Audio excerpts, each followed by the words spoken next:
Nama saya Paring Dalem, KRT Kanjeng Raden Tumenggung Danukusumo. Untuk terjemahan sekarang, Kawetanan Ageng Punokaan Purayakara adalah bagian perlengkapan dari keraton. Tadi saya barusan melihat itu yang dipamerkan di vitrin lemari-lemari ini, rampatan-rampatan. Rampatan itu sendiri artinya adalah peralatan minum yang disajikan untuk ngarsa dalem. Isinya adalah cangkir untuk minum, kemudian kan atau teko yang berisi air teh, ada tempat untuk gula, sendok untuk pengaduk, dan satu lagi adalah tempat untuk susu. Jadi kalau ngarsa dalem lenggah siniwaka itu kita ngeladosi pengunjukan dalem dengan satu set rampatan yang tersedia.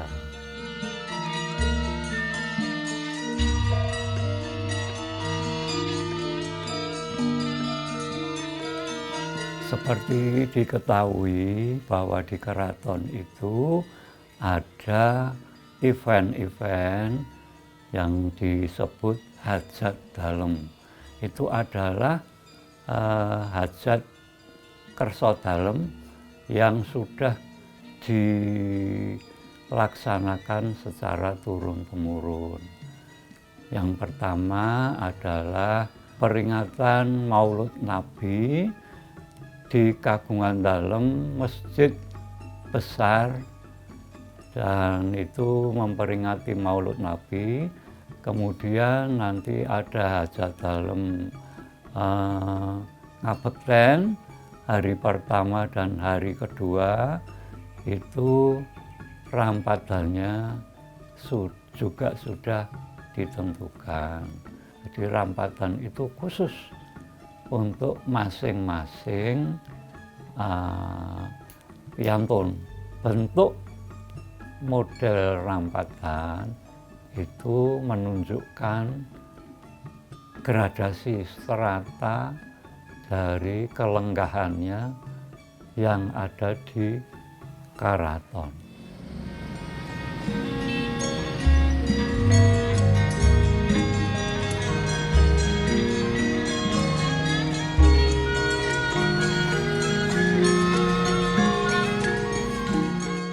Jadi dulu memang industri-industri kita itu hanya gerabah rata-rata untuk produk yang kemudian kita sebut juga keramik, karena keramik itu serapan dari bahasa Inggris. Nah, mengenai produk-produk yang dipakai dalam budaya Jawa, artinya Jawa pada akhir-akhir ini, ketika keraton itu banyak berkomunikasi dengan pihak luar. Artinya pada masa penjajahan itu banyak komunikasi tentang perdagangan juga souvenir yang dibawa oleh orang-orang Belanda ke Indonesia. Sehingga kalau di Jawa itu ada produk-produk kriya atau produk-produk yang terapan yang dipakai di keraton, juga produk-produk yang dipakai di luar keraton. Kalau di Yogyakarta, produk-produk keraton tentunya memiliki eksklusivisme yang tinggi karena memang wilayahnya adalah wilayah yang memiliki budaya tinggi. Nah, inilah yang kemudian membedakan produk-produk yang artistik, yang high class itu dibawa oleh Belanda untuk dipersembahkan di keraton. Pada waktu itu memang sudah tercipta di luaran, di kalangan elit masyarakat Jawa dan di kalangan masyarakat Belanda itu berkembang tata cara makan makanan Jawa atau makanan Indonesia yang disebut rijsttafel. Nah, kemudian dipengaruhi oleh kondisi itulah keraton mengadakan jamuan makan. Bedanya rijsttafel dengan jamuan yang lain itu adalah pertama kemewahannya, yaitu menggunakan peralatan-peralatan yang bagus dan sangat eksotik. Kemudian yang kedua pelayanannya. Pelayanannya itu juga menunjukkan kebesaran dan kemewahan. Nah, kelihatannya pihak keraton itu juga mengadopsi cara-cara itu karena pada waktu itu memang masih memungkinkan, yaitu dengan peralatan-peralatan yang biasa digunakan oleh masyarakat Eropa dan dengan pelayanan dengan jumlah SDM yang tidak bermasalah untuk keraton pada waktu itu. Jamuan makan itu diselenggarakan dengan tata cara yang dianut di dalam rijsttafel di kalangan masyarakat Belanda. Rijsttafel itu sesungguhnya tadinya asal mulanya diselenggarakan di kapal yang berlayar dari Amsterdam ke Batavia. Jadi dalam sebulan pelayaran itu ada beberapa kali tata cara makan yang sungguh merupakan tata cara yang setengahnya itu hiburan bagi penumpang kapal. Akan tetapi kemudian setelah masyarakat Belanda itu banyak yang tinggal di Indonesia, lalu tidak di kapal pun, itu mereka selenggarakan, khususnya di Batavia dan di kota-kota besar lain, yaitu Bandung, Surabaya. Waktu itu di Jawa 3 kota itu, kemudian menjalar ke tempat-tempat di mana Belanda itu mengangkat para bupati. Kalau di Jawa Tengah, khususnya di Pantura ya, itu banyak bupati seperti Jepara, seperti Semarang, seperti Batang dan lain-lain. Jadi kondisi seperti itu lalu dianggap penyelenggaraan makan yang mewah.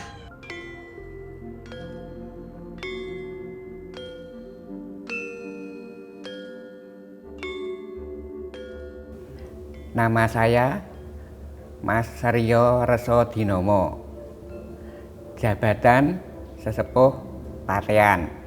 Sebelum kita masuk di keraton sini, alhamdulillah kita mulai tahun 84 saya diajak sama Danu Wijoyo atau KRT Danu Wijoyo yang sesepuh di Patean ini.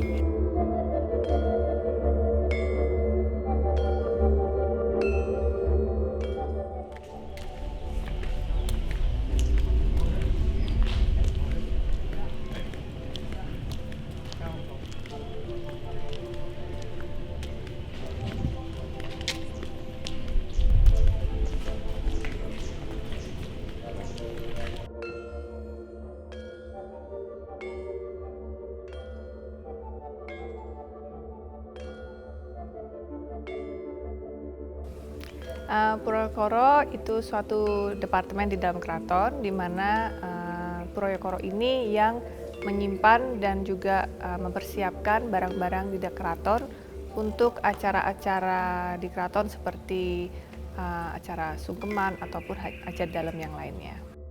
Purwokoro itu berada di bawah Nityo Budoyo, di mana saya sebagai pengageng Kawetan Ageng Punokawan Nityo Budoyo dan Purwokoro adalah kawedanan.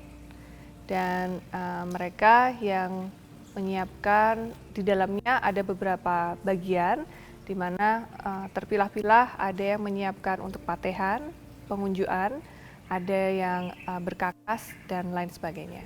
Di Purwokoro kami melakukan terus seperti training dan juga kami mengadakan regenerasi dengan merekrut abdi dalam yang lebih muda, di mana saat itu mereka akan dilatih untuk menghandle barang-barang antik dan juga kristal-kristal yang sangat tipis, yang sangat rapuh gitu ya. Dan juga mereka tidak hanya menghandle itu, karena mereka juga harus menghandle karpet, lalu cara membersihkan karpet yang benar sehingga tidak cepat rusak. Oh, Sabun dipun sampun. tinggal buka.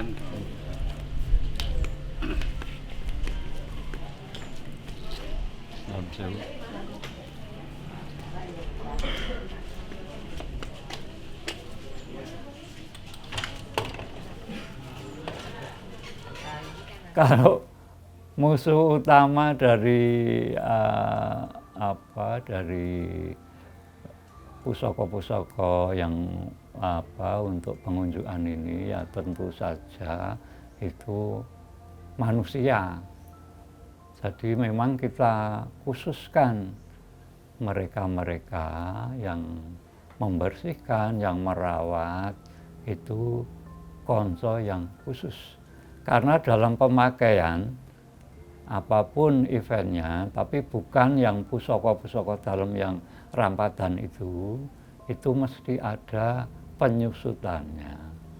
Misalnya kalau gelas-gelas yang kristal itu karena tipis, mungkin konco-konco yang asai itu sudah capek, itu tidak pernah memegang kristal-kristal yang setipis itu, sering itu menekannya terlalu kuat.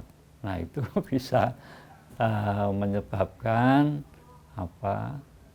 retak atau pecah.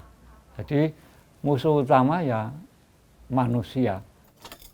Ini tidak terpakai atau karena rusak, Kanjeng? Karena rusak. Karena rusak, iya. Nggih. Ini ora lambaran gogok ini. Iya.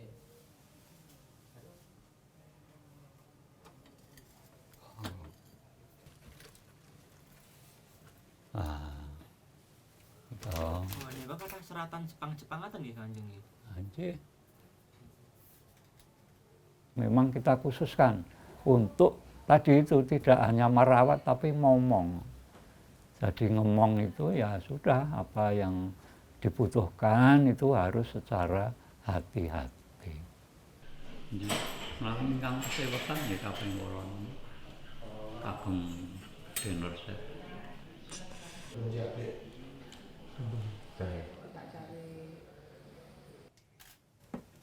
Banyak sekali.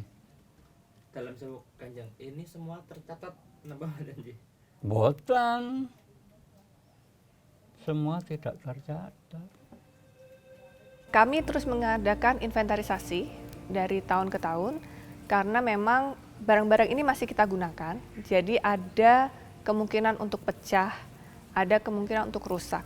Jadi saat ini Keraton sedang mengadakan inventarisasi ulang, di mana terakhir kali adalah beberapa puluh tahun yang lalu, sekitar 15-an tahun yang lalu. Jadi kami menginventarisasi ulang, dengan begini kami bisa mengetahui dan mengidentifikasi apa saja yang di Keraton masih miliki. Dan dari barang-barang yang rusak, itu ada beberapa barang yang bisa kita reparasi, ada yang tidak. Seperti cangkir, karena kita masih gunakan dari tahun ke tahun untuk acara-acara hajat dalam di dalam keraton ini yang mungkin pecah atau karena terlalu capek menyuci dan segala macam, ataupun kelupaan masih menggunakan cincin saat menyuci, itu bisa memecahkan cangkir. Nah, cangkir itu tidak bisa kami rekonstruksi ulang. Kalau dari apa yang kita miliki sekarang, bisa kita lihat bahwa dari Hamengkubuwono ke-6 dan ke-7 memiliki set atau set makanan yang kurang lebih sama, tetapi mengacu dengan tradisi Belanda, di mana ada tempat untuk butter, lalu ada pisau yang di mana ada pisau butter, ada gelas anggur putih, anggur merah, dan sebagainya macamnya. Nah, ini bisa terlihat bahwa dulu kedekatan antara Belanda dengan keraton seperti jamuan makan malam atau ada hajat dalam, mereka pun diundang, itu terlihat dari situ. Dan juga kesediaan dari menu-menu yang ada di dalam keraton pun bisa kita lihat bahwa variasinya akan sangat banyak, karena satu sendok itu kegunaannya untuk satu jenis makanan. Dan kita ada berbagai macam sendok jenisnya. Dan juga bisa kita lihat dari kalau kita bicarakan masa kejayaan dari Hamengkubuwono ke-6, ke-7 ataupun ke-8, kita juga harus mengacu bahwa barang-barang gift yang diberikan dari keraton kepada kerajaan-kerajaan seperti Belanda. Nah, itu juga bisa menjadi benchmark untuk melihat kejayaan keraton.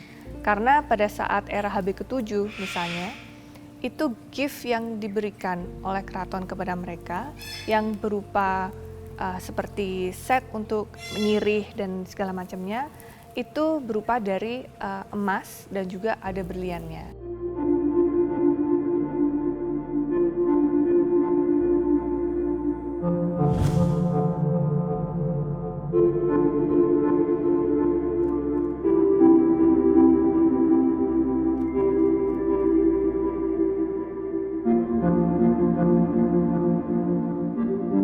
Jadi kalau di keraton umumnya itu selalu diselenggarakan di bangsal manis dengan setting dinner. Nah, setting dinnernya itu memang menggunakan peralatan makan ala restafel, ala Belanda. Jadi menggunakan sendok garpu, piring, gelas dan sebagainya. Itu menggunakan tata cara mereka. Kemudian pelayanannya juga sama dengan pelayanan mirip dengan pelayanan restafel. Jadi memang produk-produk keraton itu memang eksklusif dan orang awam tidak bisa memiliki. Baru kemudian di saat-saat yang hampir ke sini perdagangan yang tadi saya ceritakan dari pantai utara masuk, itu masih ada peninggalan-peninggalan yang sifatnya dipakai orang kaya Jawa gitu ya. Khusus dibuat untuk keraton. Biasanya kalau khusus itu kayak seni sekarang itu loh. Ini mau untuk mass produk apa tidak. Nah, ini yang tidak, yang eksklusif. Kayak misalnya beli tas yang mereknya canggih. Di dunia cuma ada 10. Tapi bikinnya benar-benar telaten. Nah, di keraton ya ini untuk raja di sana harus bagus. Maka dibikin yang bagus. Itu berbeda dengan produk sekarang. Produk masa lalu itu jenis tanahnya juga masih bagus. Karena tanah itu kan digali. Kalau pengrajin yang tidak tahu, itu menggali itu di situ terus. Dulu bagus di atasnya, begitu digali terus, bawahnya jelek. Dulu untuk bikin tipis bagus, sekarang untuk bikin tipis kok gampang retak. Karena mungkin sudah berbeda tambangnya. Masih menjadi tantangan saya, dan juga walaupun saya sudah berkali-kali menerapkan untuk sangat-sangat berhati-hati, tetapi human error itu pasti banyak. Jadi selalu saja ada cangkir yang pecah ataupun seperti apa, karena memang cangkir-cangkir ini cangkir-cangkir yang sudah tua dan memang kualitas tinggi, jadi sangat tipis, tidak seperti cangkir yang zaman sekarang di mana yang memang sedikit lebih tebal. Jadi pasti ada human error di situ. Pada saat di awal saya menjabat di Nitya Budoyo, saya sedikit banyak tantangan yang saya hadapi. Terlebihnya di Purwokerto adalah bagaimana kurangnya keterampilan mereka di dalam memelihara sesuatu yang dinamakan barang antik. Cangkir atau kristal yang dibuat 100 tahun yang lalu, materinya berbeda dengan yang sekarang. Dan otomatis karena tidak banyak digunakan, banyak disimpan di gudang dan mengalami ada yang pemudaran warna atau ada yang disebut menjadi putih yang tadinya bening. Nah, ini terutama dalam pemeliharaan itu dikurangnya tenaga ahli dan juga kurangnya bahan-bahan yang kita bisa pakai di Indonesia ini.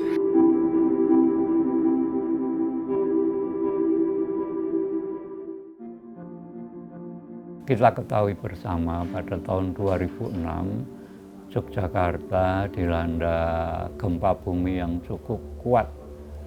Nah, di Purwokerto itu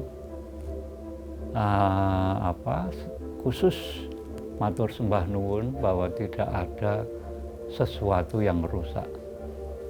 Jadi memang lemarinya kita ini besar-besar dan kuat-kuat. Jadi pada waktu gempa itu tidak ada yang ambruk. Barang-barang ini adalah milik keraton yang harus kita jaga, mau itu barang sekecil apapun atau barang sebesar apapun. Memang banyak barang-barang yang notabene adalah pecah, tidak bisa digunakan, tetapi abdi dalam tidak berani untuk membuang ataupun memindahkan itu karena notabene itulah milik keraton.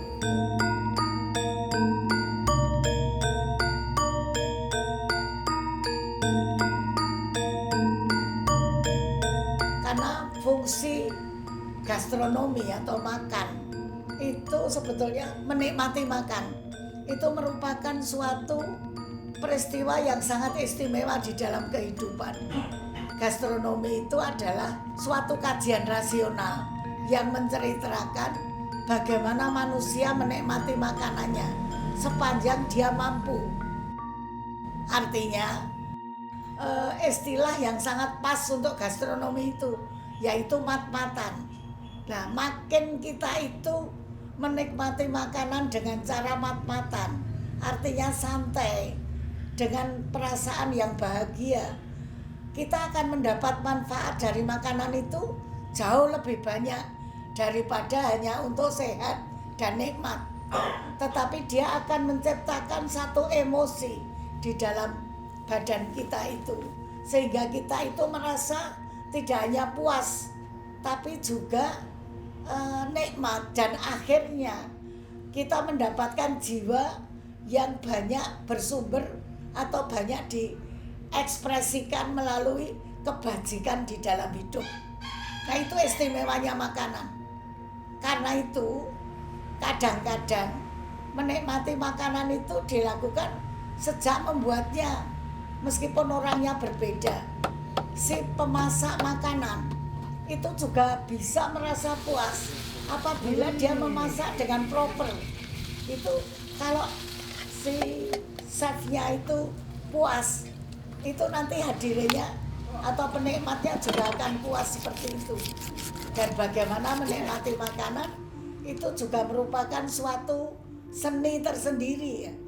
Karena itu perjamuan makan itu sering dilakukan berjam-jam, karena tidak sekedar memasukkan makanan, tapi juga mendapatkan manfaat dari mengkonsumsi makanan itu dengan nikmat. Artinya waktunya cukup, tidak sampai kesedak dan sebagainya. Itu niscaya manfaat makanan itu bisa diperoleh jauh lebih banyak daripada kalau kita itu menikmati makanan asal-asalan. Jadi perjamuan makan seperti di keraton itu adalah bagian dari gastronomi.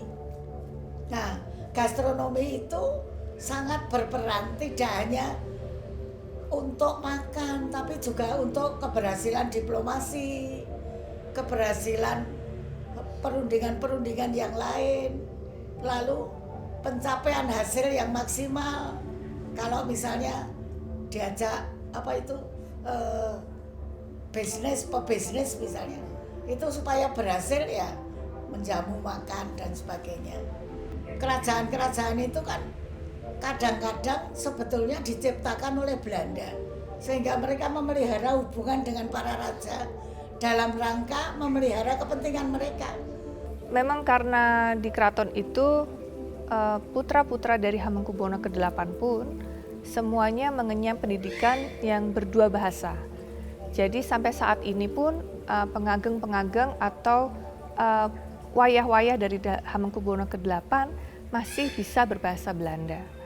Nah, kita harus melihat kepada pendidikan di mana Hamengkubuwono ke-8 memutuskan untuk anak-anak beliau untuk mengenyam pendidikan di Belanda. Otomatis seperti itu bahasa pun juga mereka sudah paham dan fasih betul dengan bahasa Belanda. Dan itu diimplementasikan kepada Ngurah Dalam Hamengkubuwono ke-10, di mana putri-putrinya semuanya mengenyam pendidikan di luar negeri. Untuk sementara kami dari Proyekoro terus mengadakan inventarisasi. Nanti dari inventarisasi itu baru kami akan mulai dikit demi dikit untuk memasukkan ke kapustakan. Nah, kapustakan ini bisa diakses di website keraton yang mungkin nanti hari demi hari akan bertambah banyak foto-foto tentang Ramadan ini. Saya sudah berbicara dengan beberapa konsultan dari museum yang mereka juga memiliki problem yang sama dalam penyimpanan barang-barang museum. Mereka memisahkan barang-barang yang tekstil dan yang non-tekstil menjadi 2 gudang yang terpisah. Karena saat ini gudangnya masih jadi satu, di mana ada karpet dan juga ada lukisan, juga ada patung dan lain sebagainya. Nah, ini yang akan kita identifikasikan dan kita akan pisah gudang-gudangnya. Nah, semoga dengan ini bisa menjadi lebih terawat sampai saat ini.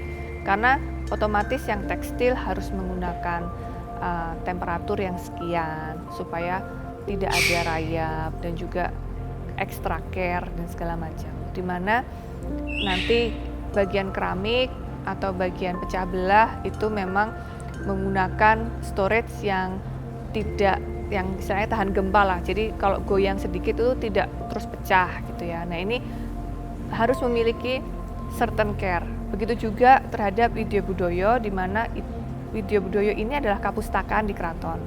Nah, saya juga ingin membuat storage khusus untuk manuskrip-manuskrip keraton yang usia sudah 200-an tahun. Kami di keraton terbuka untuk bagi siapa saja yang tertarik untuk meresearch ataupun berpartisipasi di dalam keraton sebagai restorator benda-benda pusaka atau benda-benda antik di dalam keraton, ataupun juga yang tertarik di bidang permusiuman. Melalui Ramadan ini bisa dilihat bahwa dahulu kala Keraton Kesultanan Yogyakarta ini adalah suatu negara kesultanan yang cukup disegani, terutama di negeri Belanda. Pesan saya kepada generasi muda untuk memahami dan mencintai budayanya, karena kebudayaan itu merupakan identitas bangsa ini.